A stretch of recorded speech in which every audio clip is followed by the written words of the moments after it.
सबको जय मसीह की। मैं जतिन बब्बर और आप देख रहे हैं मसीह परिवार चैनल। जैसे कि आप सब जानते हैं कि मैं इस चैनल पे प्रभु के अलग अलग दासों की वीडियोस डालता हूं, तो अगर आपको हमारा चैनल अच्छा लगता है तो आप इस चैनल को ज़्यादा से ज़्यादा सब्सक्राइब जरूर करें, ताकि आप प्रभु के वचन को सुन सके। वीडियोस को ज़्यादा से ज़्यादा शेयर करें, ताकि जिन लोगों तक वचन नहीं पहुंचा उन तक भी वचन पहुंच सके। सबको जय मसीह की। एक बार मैं आपसे दोबारा कहूँगा कि इस चैनल को सब्सक्राइब जरूर करें और वीडियोस को ज़्यादा से ज़्यादा शेयर करें। जय मसीह की। और बाइबल कहती है खुदा ने रूत को पराए देश से, पराए लोगों में से चुन करके अपने काम के लिए खड़ा किया, अपनी योजना के लिए खड़ा किया। दूसरी चीज हम इस वचन से सीखते हैं कि परमेश्वर की दृष्टि में कोई भी पुरुष हो या कोई भी स्त्री हो, वो सब एक समान है। परमेश्वर ने रूत को ब्लेस किया। परमेश्वर ने ऐसा नहीं देखा कि ये एक औरत है, मैं इसे क्यों ब्लेस कर रहा हूं। परमेश्वर के लिए औरत और आदमी दोनों एक समान है। आप लोगों को मसीही होने पर गर्व होना चाहिए कि हमारा मसीह हमें एक योग्यता में, एकता में, एक यूनिटी में रखता है। आपको मसीही होने पर गर्व होना चाहिए कि हमारा परमेश्वर हमें अलग अलग नहीं करता, कि मनुष्य को अलग तरह से उसने रिगार्ड्स दिए हैं और औरत को अलग तरह से दिए हैं। परमेश्वर एक समानता में हमें रखता है। आप कई धर्मों में देखेंगे औरत को मानता समानता नहीं दी जाती, औरतों को सम्मान नहीं दिया जाता है। आप कई ऐसी जगहों पर जाओगे, औरत को डिसऑनर किया जाता है। वो वर्शिप नहीं कर सकती, वो प्रचार नहीं कर सकती। औरत जो है वो गुलाम बन के रहती है। लेकिन परमेश्वर की नज़र में औरत को इज्जत और सम्मान दिया गया है। बाइबल कहती है खुदा ने रूत को चुना। परमेश्वर ने रूत को इस तरह से खड़ा किया कि उसने आदमी और औरत का, उसके बीच में से भेद ही खत्म कर दिया। उसने बराबरता का हिस्सा दिया। परमेश्वर ऐसा नहीं कि मूसा को ही खड़ा करता आया, खुदा एलिया को, कि वो एक आदमी था या अलीशा एक आदमी था और परमेश्वर ने उसको खड़ा किया। परमेश्वर औरतों को भी इस्तेमाल करता आया बाइबल में। हालेलुया। और यहां पे देखो, परमेश्वर ने उस पराई औरत को, उस पराई स्त्री को जो रूत थी, उसने चुना बोवज के लिए। एक लैंडलॉर्ड के साथ उसकी मैरिज हुई। एक लैंडलॉर्ड व्यक्ति एक विधवा के साथ क्यों मैरिज करेगा? क्या उसे किसी चीज की कमी है? पर इसके पीछे एक प्रभु की योजना थी। हालेलुया। तीसरी चीज हम इस वचन से सीखते हैं कि परमेश्वर की बड़ी बड़ी योजनाएं पूरी करने के लिए वह छोटी छोटी चीजों को इस्तेमाल करता है। जरूरी नहीं कि परमेश्वर अपने बड़े काम को करने के लिए किसी बड़ी चीज का इस्तेमाल करेगा। आप बाइबल के हिस्ट्री को पढ़कर देखिए, परमेश्वर छोटी छोटी चीज़ों को बड़े पर्पस के लिए यूज़ करता है। परमेश्वर बड़ी चीज़ को बनाने के लिए छोटे छोटे पीस का इंतज़ाम करता है और उन्हें इस्तेमाल करता है। परमेश्वर ने लाल समंदर को 2 हिस्सों में करने के लिए लाठी का इस्तेमाल किया। प्रभु ने मदियानियों को हराने के लिए गिदोन को इस्तेमाल किया, जो कि एक आम व्यक्ति था। प्रभु ने अलीशा को चुना, जो कि खेती बाड़ी करने वाला था। पतरस को परमेश्वर ने चुना, जो कि मछली पकड़ने वाला था। बहुत सारे ऐसे लोग जिन्हें खुदा ने खड़ा करके अपनी सेवा के लिए, अपने कामों और अपने पर्पस के लिए यूज किया। सो प्रभु हमारा बड़े पर्पस के लिए छोटी चीज़ों का इस्तेमाल करता है। What an amazing plan of God. ये कितना अद्भुत है कि हमारा परमेश्वर ही added a little pieces in God's big plan. वो अपने बड़े प्लान के लिए छोटी छोटी चीज़ों का इस्तेमाल करता है। परमेश्वर की यही इच्छा है, उसकी यही मंशा है कि वो रूत को इस्तेमाल करे। रूत का बोअज के साथ शादी होना एक बहुत बड़ी बात है, और आज इसका रेवलेशन मैं आपको बताना चाहता हूं। इसका रेवलेशन ये है कि रूत मैं और आप हैं, और बोअज प्रभु यीशु मसीह का प्रोफेटिक सिंबल है। जो रूत है वो मैं और आप हैं। रूत ये संसार है, और वो बोअज जो है, वो लैंडलॉर्ड जो है, वो यीशु मसीह का प्रतीक है। प्रोफेटिक सिंबल है। जिस तरह से रूत की लाइफ खत्म हो चुकी थी, वो पराये देश में रहती थी, दूसरी जाति की थी। जिस तरह से रूत का पति मर गया, उसकी लाइफ खत्म हो गई। आज भी बहुत सारे लोगों का लाइफ रूत के जैसा है, उनका जीवन मरा हुआ है। वो अपने आप को पराया महसूस करते हैं, उनके जीवन का कोई पर्पस, कोई मकसद नहीं है। वो अपनी लाइफ में डिस्ट्रैक्ट हैं, उन्हें लग रहा है मेरे जीवन का कुछ नहीं हो सकता है। लेकिन परमेश्वर छोटी चीज़ों को उठाता है बड़े पर्पस के लिए। रूत कलीसिया का प्रतीक है और बोअज यीशु मसीह का प्रतीक है। मतलब कि रूत को बोअज के साथ मिल जाना, कलीसिया का यीशु मसीह के साथ मिलना है। ये एक प्रोफेटिक सिंबल है। हालेलुया। इसलिए परमेश्वर ने अकाल के समय न्योमी को वहां से निकाला, मोआब देश से निकालकर वो उन्हें बैतलहम में वापस लेकर आया। और बोअज के साथ उसकी शादी का होना और बोअज के बाद उनके एक बेटा पैदा होना जिसका नाम उन्होंने ओबेद रखा। ओबेद से यशी पैदा हुआ और यशी से दाऊद पैदा हुआ और दाऊद के कुल से हमारा प्रभु यीशु मसीह पैदा हुआ। परमेश्वर ने उस पराई लड़की को, उस गैर जाति की लड़की को, पराए देश की लड़की को इस तरह से उठाया, इस तरह से उसे खड़ा किया। उसके विश्वास के कारण यीशु मसीह ने, परमेश्वर ने उसे अपनी लीनज में ऐड कर लिया, उसे अपनी वंशावली में ऐड कर लिया। उसके विश्वास ने इतना बड़ा काम किया। आज आप में से बहुत सारे लोग ऐसा सोचते होंगे कि मैं पराया हूं, मैं नीच हूं या मैं तुच्छ हूं, लेकिन परमेश्वर का बड़ा प्लान आपके लिए भी है। आमीन। प्रभु की बड़ी योजना आपके लिए है यीशु मसीह के नाम में। परमेश्वर का बड़ा काम आपकी लाइफ में भी होगा यीशु मसीह के सामर्थी नाम में। परमेश्वर आपको भी रूत की तरह एक बुरे हालात से निकालकर एक ऊंचे पद पर लेकर जाएगा यीशु मसीह के नाम में।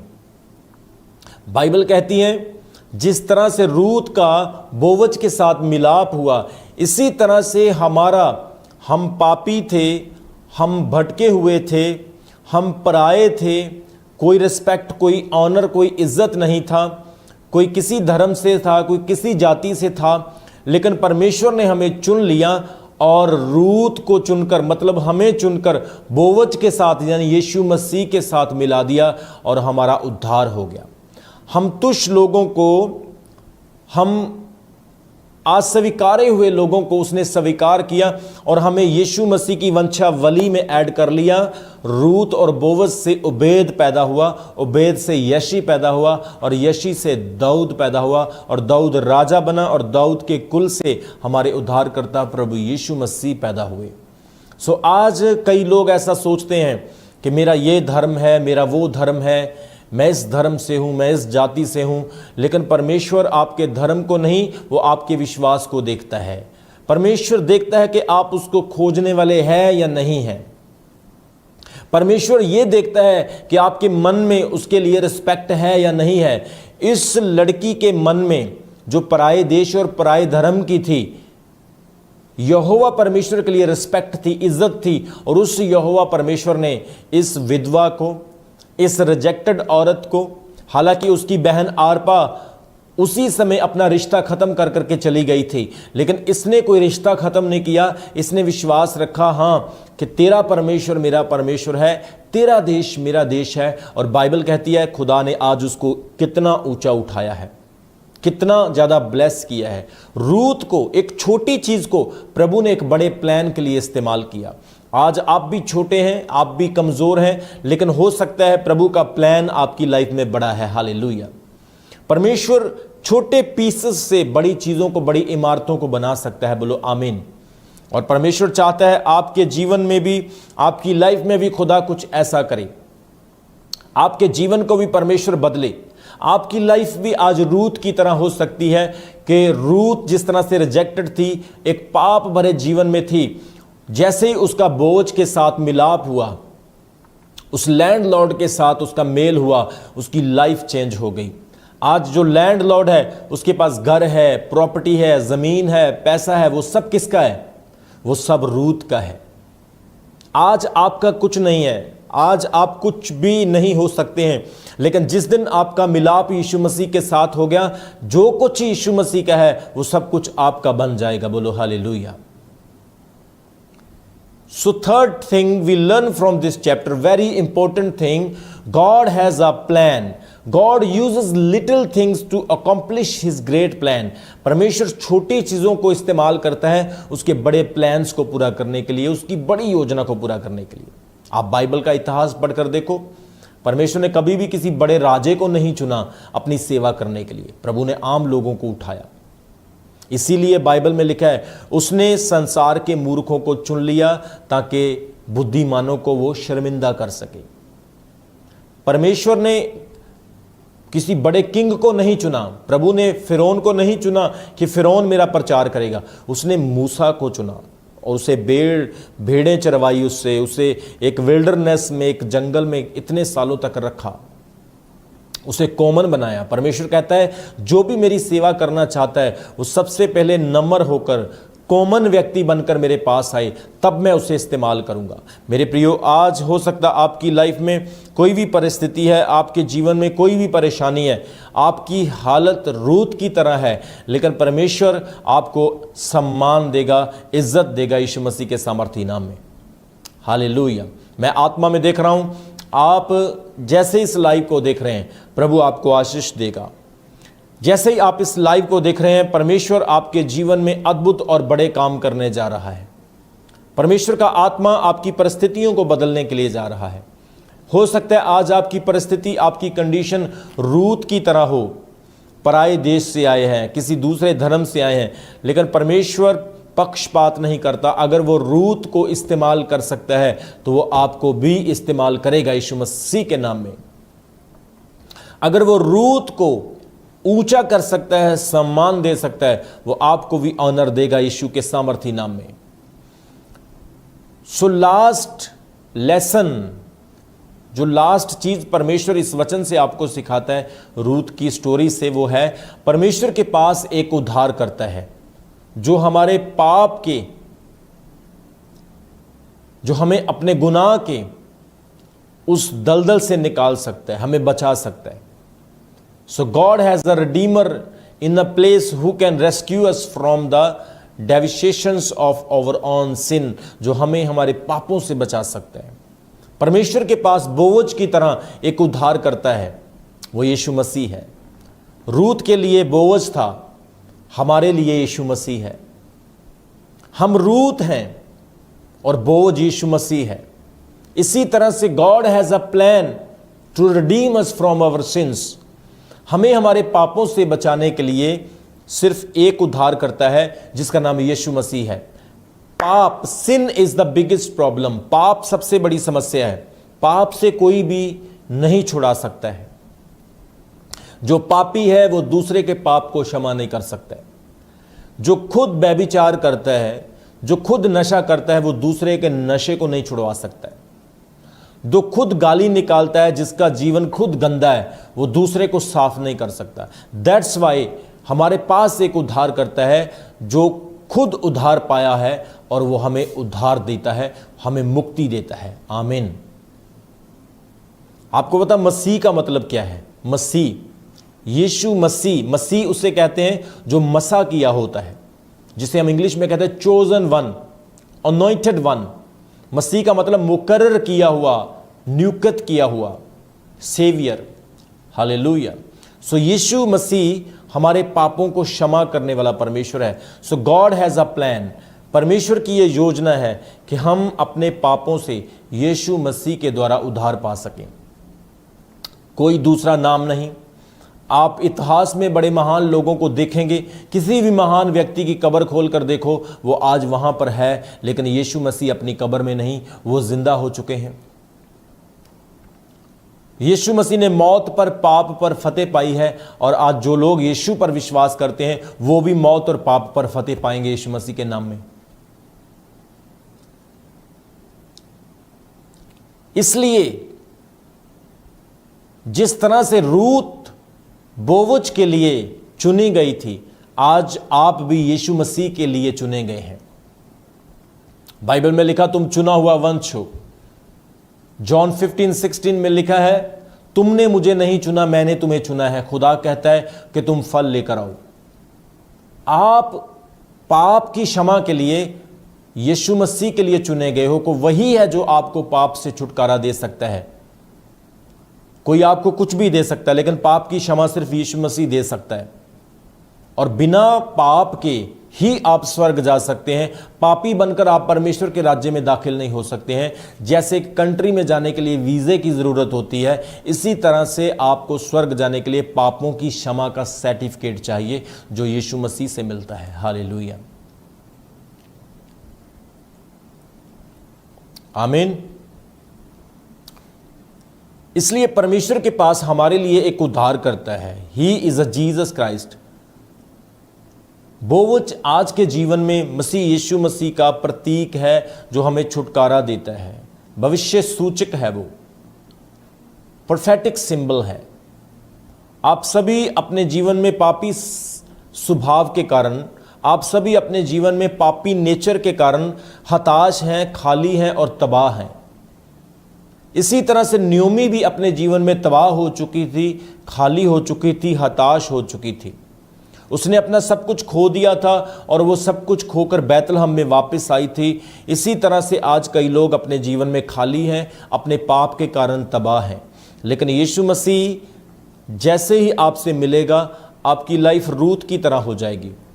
May be you are divorced, maybe you are empty, you ruined everything, but Jesus Christ will accept you and wash away your sins. वो आपके पापों को दूर करेगा और आपको एक नई जिंदगी देगा, आपकी लाइफ को वो चेंज कर देगा। सो रूत की किताब से हम देखते हैं कि रूत ने एक अच्छा डिसीजन लिया, एक अच्छा चुनाव किया। उसने कहा मैं अपनी सास नियोमी के साथ जाऊंगी। रूत की बहन आरपा ने उसको छोड़ दिया और रूत ही अकेली थी जिसने यहोवा प्रभु पर विश्वास किया। और इसके विश्वास करने की सिचुएशंस क्या थी? जब लोग भूखे मर रहे थे, जब अकाल पड़ा हुआ था, तब इसने विश्वास किया। आज परमेश्वर मेरे प्रियो आपसे यही कहता है, आपके विश्वास करने का समय तब भी होता है जब हालात खराब होते हैं। सही हालात में तो विश्वास करना इजी होता है, अच्छे समय में फेथ करना वेरी इजी है, लेकिन बैड टाइम में फेथ करना ही सबसे बड़ी चीज है। और रूत की सबसे बड़ी क्वालिटी क्या थी? उसकी बहन आरपा ने उसको छोड़ दिया, लेकिन रूत की क्वालिटी कि उसने विश्वास रखा। अकाल के समय में, भूखमरी के समय में वो अपनी सास नियोमी के साथ यहूदा के बैतलहम को रिटर्न हो गई। वहां पर उसकी मुलाकात एक व्यक्ति से, बोवज के साथ होती है। और बोवज जैसे ही उससे मिलता है, उसकी शादी होती है, उनसे बेबी होता है। उसका नाम ओबेद रखा जाता है। ओबेद से यशी होता है, यशी से दाऊद पैदा होता है। दाऊद के आगे हमारे प्रभु यीशु मसीह, हमारे उद्धारकर्ता, our saviours born by the lineage of David, genealogy of David. Hallelujah. So आज परमेश्वर आपको इस वचन से क्या सिखा रहे हैं? इस चैप्टर से लेसन क्या मिलता है कि God concerned about every person, doesn't matter your citizen, doesn't matter your status और योर कल्चर। परमेश्वर हर एक धर्म के लिए, हर जाति के लिए कंसर्न है। आज कुछ लोग धर्मों में बटे हुए हैं। आज बहुत सारे लोग, बहुत सारे प्रचारक लोगों को धर्मों में बांटते हैं, लेकिन परमेश्वर हर एक धर्म के लिए, हर व्यक्ति के लिए कंसर्न है कि वो नरक में न जाए, वो उद्धार पा सके। और उद्धार देने वाला सिर्फ एक ही है, जिंदा परमेश्वर, उसका नाम यीशु मसीह है। आज कुछ लोग कहते हैं आप यीशु मसीह पर क्यों विश्वास करते हो? यीशु पर विश्वास करने का यही रीजन है कि यीशु मसीह जिंदा परमेश्वर है। उसकी कब्र खाली है, उसने मौत और पाप पर जीत पाई है, जो कोई और नहीं कर सका। आमीन। So God concern for every person. परमेश्वर सिर्फ क्रिश्चियंस का नहीं है, वो हर व्यक्ति के लिए कंसर्न है। दूसरी चीज, परमेश्वर की दृष्टि में पुरुष और स्त्री दोनों बराबर हैं, वो पक्षपात नहीं करता है। तीसरी, परमेश्वर छोटी चीज़ों को चुनता है बड़े काम करने के लिए, बड़ी योजनाओं को पूरा करने के लिए। और चौथी चीज़ प्रभु आपको सिखाता है कि जिस तरह से बोवज रूत के लिए चुनी, बोवज रूत के लिए चुना गया, इसी तरह से आप चुने गए हैं यीशु मसीह के लिए, और यीशु मसीह आपके लिए कि वो आपको छुड़ाए, वो आपको उद्धार दे, आपके जीवन को बदल सके। आमीन। आज आपकी लाइफ में कोई भी परिस्थिति है, आज विश्वास करें परमेश्वर का आत्मा आपको छूने जा रहा है। आज इस लेसन से आपने क्या सीखा? बिलीव इन जीसस, यीशु मसीह पर विश्वास रखें, प्रभु पर भरोसा रखें, प्रभु की राहों पर चलें, दुनिया की ना सुने। आपकी चंगाई आपको मिलेगी यीशु मसीह के नाम में, आपकी ब्लेसिंग आपको मिलेगी यीशु के सामर्थी नाम में।